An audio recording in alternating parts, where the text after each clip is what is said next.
Mense vra dikwels vir my vir 'n verduideliking, na aanleiding van wat gebeur het toe Jakob die takke van populiere en amandelbome en plataanbome geneem het, wit strepe daarop gemaak het, en dan het die diere lammers gekry wat gestreep, gespikkel of gevlek was. Ons lees hierdie verhaal in Genesis 30 vers 37, maar die verklaring word vir ons baie duidelik gegee waarom dit gebeur het.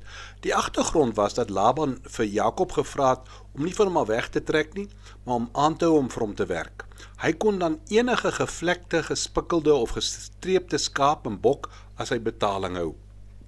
Maar Laban het die volgende dag doelbewus al die bestaande gevlekte en gespikkelde diere verwyder, hulle vir 3 dae ver weggeneem, sodat Jakob se kudde nie deur hulle bepaal kon word nie. Nou in die antieke nabye ooste was daar 'n wyd verspreide bygeloof, wat die mense geglo dat dit waarna 'n dier tydens bevrugting gekyk het, die voorkoms van die nageslag sou bepaal. Wat Jakob gedoen het, was om volgens hierdie bygeloof op te tree, daarom sny hy die takke so. Die Bybel wys egter vir ons wat die waarheid was. Wat het die Here regtig vir hom gedoen? En ons lees dit in Genesis 31. Die engel van God het my in die droom geroep, Jakob, ek het geantwoord, hier is ek. Toe sê hy vir my, kyk mooi, al die bokramme waardeur die oeye gedek word, is gevlek, gestreep en gespikkel. Ek het alles gesien wat Laban jou aangedoen het. Met ander woorde, die gesnyde stokke het niks bygedra nie.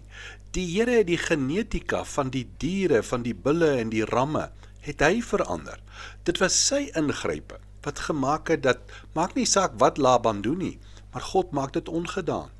Hierdie teks probeer om vir ons te sê, dat dit wat God vir Jakob gedoen het, het hy nie meer opgehou nie. Moenie probeer om met bygeloof vooruit te gaan nie. Dis nie 'n saak hoe oneerlik Laban probeer om 'n dienaar van God te benadeel nie. God kan nog steeds die onmoontlike in oorvloed verander.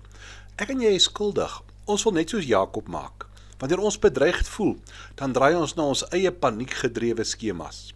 Ons probeer ons omstandighede manipuleer deur die wêreldse wysheid te gebruik.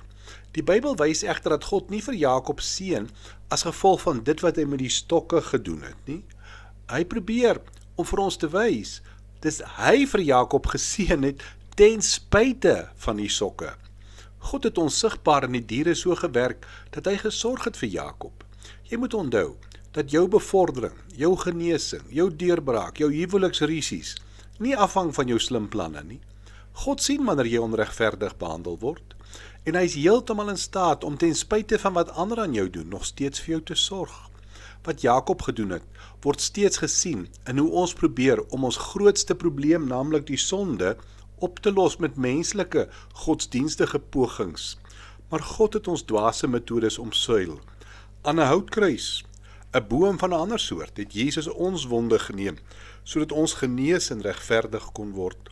Daarom, laat val jou planne met die stokke. Hou op om jou baas en jou vrou of jou man of jou toekoms te probeer manipuleer.